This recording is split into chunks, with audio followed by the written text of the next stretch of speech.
I want to be a brand that inspires people for what they wear every day.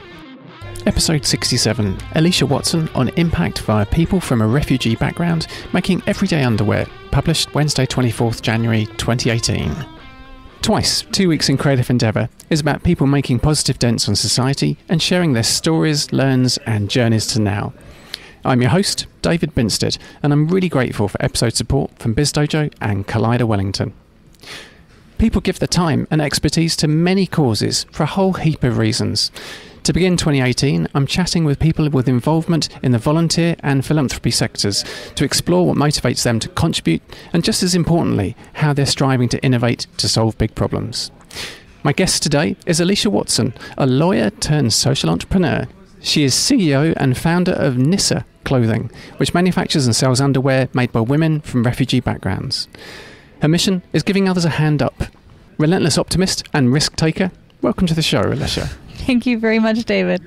Just maybe give the quick intro to NISA. So NISA is a company that manufactures underwear, and we employ women from refugee backgrounds to make it. And our goal is really to give them interesting and meaningful paid work while making amazing underwear. Yes, that really sums it up. And this has only been, for you, a full-time thing since late last year? Since about September. So I quit my full-time job as a lawyer, but before I quit, I found myself a part-time lawyering job because people had told me that it takes a lot of time to get a business off the ground, and so you want some level of financial support for yourself while that's happening. Even though it might take a long time for a business to become profitable, it requires 80 hours work a week, and so it's really hard to make that work with even part-time work, so I quit. So, in effect, you're self-funded or self-bootstrapped? Well, the business has attracted grants, and we did a crowdfunding campaign, which was really successful. But in terms of me personally, I've moved back in with my parents. I've got savings from my lawyer job. And so I'm just kind of making ends meet for myself personally while company gets off the ground. Yeah. 3 employees, now just coming up to a 4th? Yes, correct. With your production operations manager? Yes, exactly. It's been a huge relief because before, as I said, I don't have a fashion or production background, and I was having to train women how to use industrial machinery, which I'd taught myself how to do. But it turns out to teach someone something, you kind of need to be like a lot better at it than what you're trying to teach. And so I'm very, very happy to have an amazing production manager who's been in the industry for 20 years, who I can really trust. The people working with you, is it Bosra? Bosra, yep. Bosra, Fauzia, yeah. Fauzia and Rana. Yep, correct. So I employed them maybe in October last year, in 2017, and I used Red Cross because Red Cross have a team called Pathways to Employment, and they help former refugees find work. And most importantly, they operate as kind of a conduit between potential employers and former refugees, because there are just 1,000 things that can go wrong with that process. So you've got 2 people coming from completely different cultural backgrounds trying to negotiate an employment agreement and without great language skills. So it's that support from them was crucial to make sure everyone was happy, everyone was on the same page, and that we had that support, I think, for that relationship to really get off the ground. And so hired them kind of near the end of last year, and they have just been such a joy to work with. My initial engagement with the Red Cross was actually through volunteering. So maybe 2 years ago, I came back to New Zealand from Germany, and I started my work as a lawyer. And in my spare time, I was doing corporate litigation as a lawyer, and I was thinking about what I wanted to do outside of work that would make me happy and reflect my values and help other people. And so I settled on, I guess, refugee issues and trying to help families that had just arrived in Wellington. My first family came from Syria, and I helped them for about 6 months in an official volunteer capacity, and then now we're just pals. And then my second family were from Burma, or Myanmar as it's now called, and yeah, it was so lovely, and it was really nice having a whole family, because even if you can't communicate, children really provide the bridge. You can just dote on someone's child and they like you. So very cool indeed. Yeah. You sort of touched on it very politely, as I'm sure a highly educated individual would, that corporate lawyering perhaps could be seen as a bit extractive. Yeah. And, fantastic, highly professional role. Yeah. But you wanted something to maybe act as a counterpoint to that. Was that your main motivation, or is there something else that you feel is really important? I had wanted a counterpoint to it, but volunteering in the abstract is a bit pointless. You have to be passionate about what you're doing. And I had, about 6 or 7 years before, I moved to Germany when I was 19 to Berlin for a year, and then moved back and blah, blah, blah. But in that year, I didn't speak any German when I arrived, and I didn't have a university degree. I didn't really have anything of value to offer. And I found myself very much on the outside of society. Even though I had all these privileges, to me, it was very hard and very lonely and very isolating. And so, then the refugee crisis hit with the war in Syria, and I'd just been traveling through Syria on my way back home to New Zealand. And so there are all of these things that made me think more about the plight of migrants and of being a new person in a new place. And that's what got me into volunteering. Just the concept of volunteering in itself I don't think fills many people's hearts with passion. It's always about the cause. Yeah. You said earlier that in your notes that when you were younger, you were so not a girly girl. Yeah. And now you find yourself running a fashion business. Yeah, totally. And sewing. Yeah. And that must feel a bit weird for you. Yeah. Well, that's actually, at high school, I loved politics. I loved debate. I loved really hard-nosed things. And the idea of, I always found fashion to be quite superficial, and, women's mags to be kind of disgusting, and just this whole world I found quite fundamentally boring. And I thought it was like, where the cool stuff was happening elsewhere. And I always, it's kind of ironic that now I'm doing yoga and sewing and baking and doing all of these really, traditional feminine things, whereas I spent a lot of my life thinking very little of all of them. So I'm not quite sure what to make of that from an existential perspective, but I guess you like what you like, and yeah, I'm just... Like a duck to water. Yeah, exactly. I know, superb. Just give me a little bit more information about and detail about how NISA works in terms of you sell underwear, or you manufacture and sell underwear which is made by people from a refugee background, and how does it get to customers? So we're having our launch in February, and we've got about 200 pre-orders, and our main strategy will be selling direct to people online, because that's really the way that the modern consumer works, and we're trying to, I guess, be innovative. One of our theories is that if people have one positive experience with the product, perhaps through a store, they will rebuy online, because it's a product that it's a stock product. It's not going to be redesigned every season. So the idea is that we'll get a loyal customer following who either perhaps through a subscription system or just by going online can just get their favorite pairs and continue to support us as we grow. Got to ask about the crowdfunding. In a weekend, your goal was $10,000, and you raised just over $20,300. Yeah, that's right. Yeah. Ridiculously good, of course. Yeah. Talk to me briefly about that.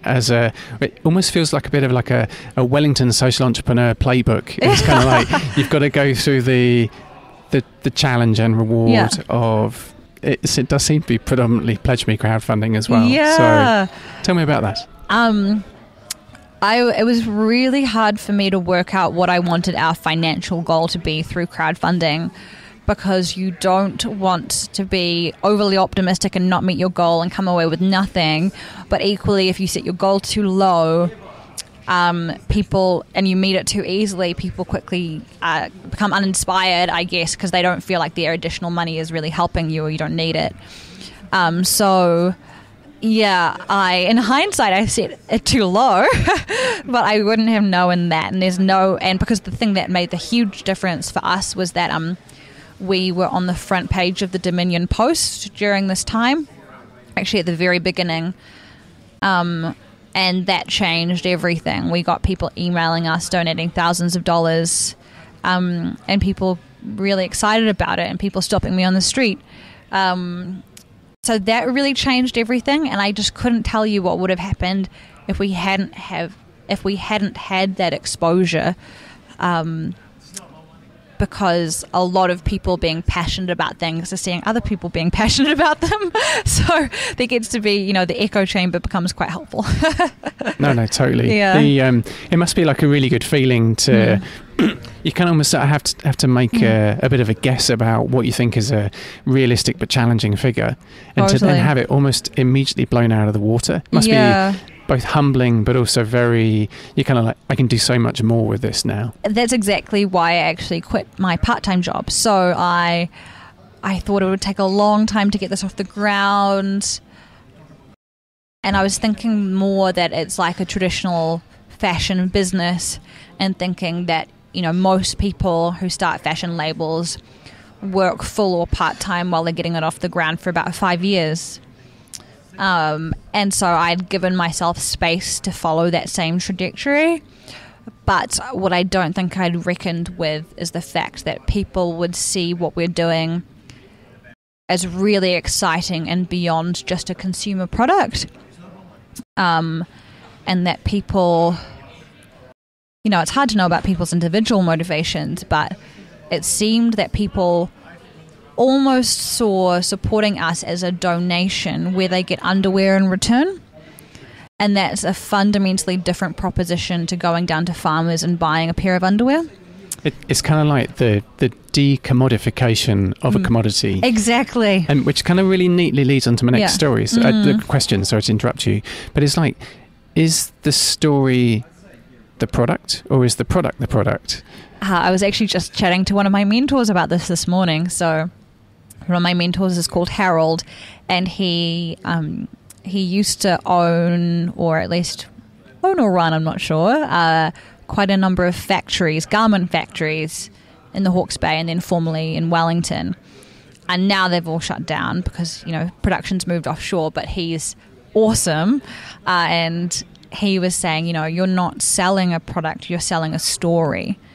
And so you can't compare yourself to Bonds or Burley or any of those brands. You're doing something completely different, and I'd have to agree with that. You're listening to Conversation with Elisha Watson from NISA Clothing, in the second in a short series chatting with people in the social impact, volunteering and philanthropy sectors. Next week's episode is with Cara and Poppy, co-founders of Collaborate, an app to reduce the friction of connecting volunteers with opportunities. Some of my overarching questions for this series, some of the why people are becoming increasingly purpose-driven with their work, and what makes them pursue careers in those sectors. What's the state of, and what are the trends in volunteering and philanthropy? And what role, if any, does government have to play in the sector? And also, practical advice for maximising your impact and finding the right fit for you. Back to Elisha, and I asked her about her hopes and aspirations for her brand. I want to be a brand that inspires people for what they wear every day. So I have a feeling that, in fact, I know that a lot of underwear companies are governed by men, and you can see that fact reflected in most lingerie stores you go to. The cotton basics that women wear every day are relegated to the back corner. They come in a very boring color range, and there's no promotion around them. It's just stale and sad. But that's what women want, and that's what they wear. And instead, this lacy stuff is being kind of shoved down our throats, and there's nothing wrong with it at all. It doesn't reflect what we do every day. And I thought there was room there for a brand that's trying to do something interesting and inspiring and that looks cool, that operates in the everyday cotton market. A women's wear brand by women, for women, for real women. Yeah. Could catch on. Yeah. And so I didn't know this when I decided to go down the underwear route, but that underwear is possibly the hardest garment to product design for. That hadn't actually occurred to me at the time. It's quite a fitted garment, but between sizes you've got a lot of variation. Totally, and it's a garment that's meant to sit flush against the skin, not cut in anywhere, not sag, and people pay not a lot of money for a garment that they expect to wear once a week for 5 years. So yeah, it's a challenging space to be in, but the advantage of being focused around a particular product is basically that people know what you're on about. You know, they think of your brand, they know what you make, and that's really valuable to us. And social enterprise as well, which I wanted to touch on because you've said in other interviews before that there's a choice of what businesses can be in terms of structures, but also what impacts they can make in terms of kind of outputs and outcomes. So why is it you chose social enterprise? Well, making money doesn't really tempt me at all. You know, so I'm not in business to make a buck. And if I was, I wouldn't be I wouldn't be in the social enterprise world, to be honest. If you just want to make money, you'd do a normal business. I guess there probably is some debate about this, but having a social enterprise will probably negatively affect your profit margins because you've got so many more considerations than just the bottom line. I need to make a living for myself, but I'm not interested in really making money. I want to make a difference. And social enterprise doesn't mean anything. All it means is a business with a cause. And loads of businesses have been doing that for 100 years and wouldn't call themselves a social enterprise. You touched on earlier that a bit of your role, or quite a big part of your role, is in the kind of marketing and distribution. Yes. Just give us a bit of an overview of how you're hoping to get that traction. Luckily, the traditional media has been more than happy to shout our praises. A normal fashion brand wouldn't have journalists knocking on their door to cover them necessarily. Luckily, we've got a great story that people are excited about sharing with others.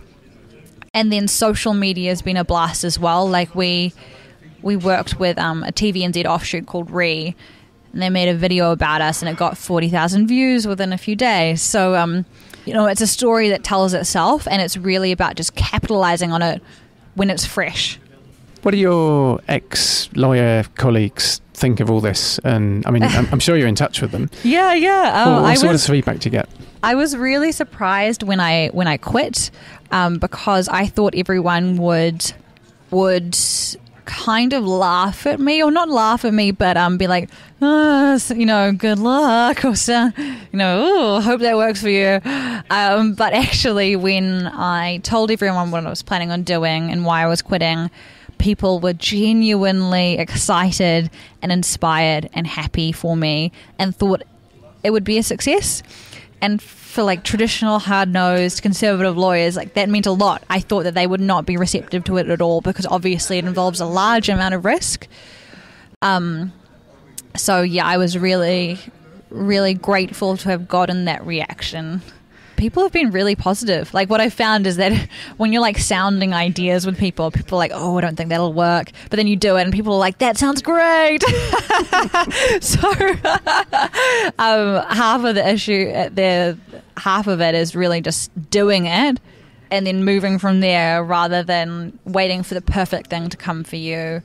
Well, one thing I love about what I'm doing now is I have a stupid idea, a crazy idea, or a weird idea, and I can execute it within 2 minutes. And that's quite intoxicating. Do you have a view, having been involved in volunteering for one of the most well-respected and highly regarded charities and organisations globally, if not also in New Zealand. Do you have a view about that volunteering and how it's going for New Zealand? Well, I've actually got a number of volunteers working for me, and so from that angle, I can tell you that it's going so well. I've had people email me with amazing expertise, and I'll give a particular shout out here to my marketing girl, if that's a acceptable phrase, Shannon, who's so competent, so skilled, and is giving us her time for free. We couldn't be where we are without her, and other people also. And so for a small business or a small organization, volunteers are crucial, absolutely crucial. If you had any advice for people thinking about volunteering, especially at this time of year, beginning of a fresh new year, wanting to make a more positive contribution, well, what advice would you give them? I would say the first step would be to work out how much time they have, because that's always the first question. I'll tell you right now, the people that need help are the ones who are under the pump, don't have a minute to seek it. So just because no one's looking for you doesn't mean that you're not needed. Tell me what's happening for 2018 in terms of your big plans. Hopefully your online store is going to be live next month. Mm-hmm. That's right. So we'll have a big launch party on February the 28th. Hopefully we'll get loads of press there and everyone will find out about it. And then we'll be thinking about what we want to do in terms of a winter range. A really obvious thing for us to do is basically to turn our range into swimwear. So there are a few exciting things coming up for us, but what I'm just now finding out is that if you want to do something for a year's time, you need to start doing it now, which is a rather shock. So true.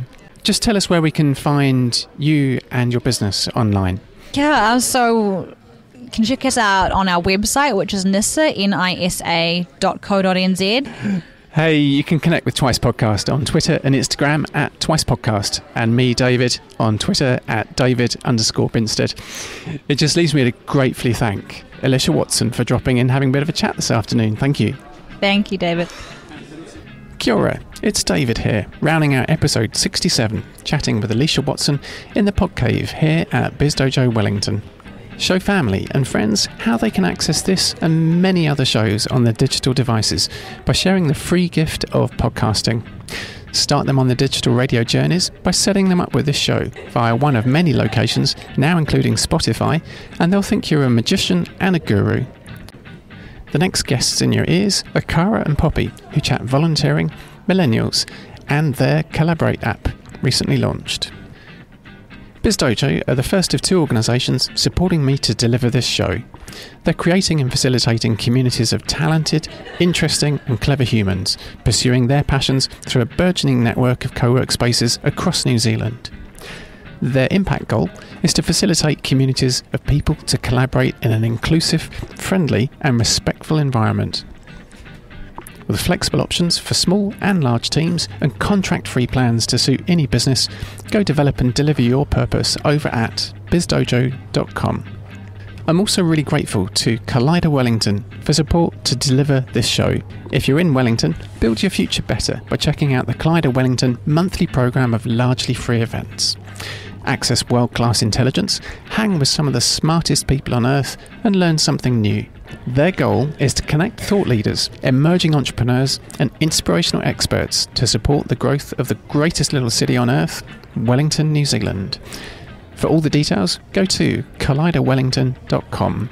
That's spelt Collida, Wgtn.com. My goal with this show is supporting purpose-led movements through talking with innovators, creatives and enterprises, which is another acronym for the show title, TWICE. Come for the social innovation, creativity and enterprise, and stay for the journeys to now and craft beer tasting and rating in signature long-form episodes. I'm scheduling guests for 2018 shows upcoming, for you, our listeners in more than 50 countries. Thank you for lending us your ears, it means a lot. I hope the conversations offer inspiration and encouragement for making your own social impact, in whatever shape or form. Beyond here lie some of our guests' journeys to now, with some of the questions we ask all of them, including highlights and outtakes that didn't make the main episode cut. Enjoy. We ask all our guests about their first, their worst, and their best jobs. And the best job doesn't have to be the current job you're doing, although it can as well. Yeah. How would you answer those? So I think my first job was probably doing data entry at the Royal Society where my dad worked, and I would have been like 13 or something ridiculous. But that was fine. Best job. I'll be exciting and to say something that I'm not doing. I think there's the boring and correct answer to that question, and then there's like the fun answer, which is when I was a tour guide. So I was a tour guide in Berlin. All right. When I was 19. And a lot of people looked at me quizzically as to how I knew anything, and the answer is that I didn't, but I could fake it till I made it. So that was on a good hot day. That was a lot of fun. And worst job. So I volunteered a year ago as a hut warden for Doc. So I went down to Nelson Lakes and went to Angela's hut. Oh, and Angela's hut's amazing. Yeah. So that was really fun. But it came with the worst job in the world, which was clearing out the grease trap. Yeah, they said that they used to provide hazmat suits for the job, and that no one used them, so they didn't bother anymore. And I would have liked a hazmat suit, to be honest. It's the most disgusting thing I've ever seen. This is probably a good time also to tell you what NISA means. So it's Arabic for woman, basically. But to be honest, the best way to find us is actually on Instagram. Our handle is NISA Clothing NZ, and that's the same for Facebook as well. And we're pretty darn responsive. So if you want to get in touch, please do.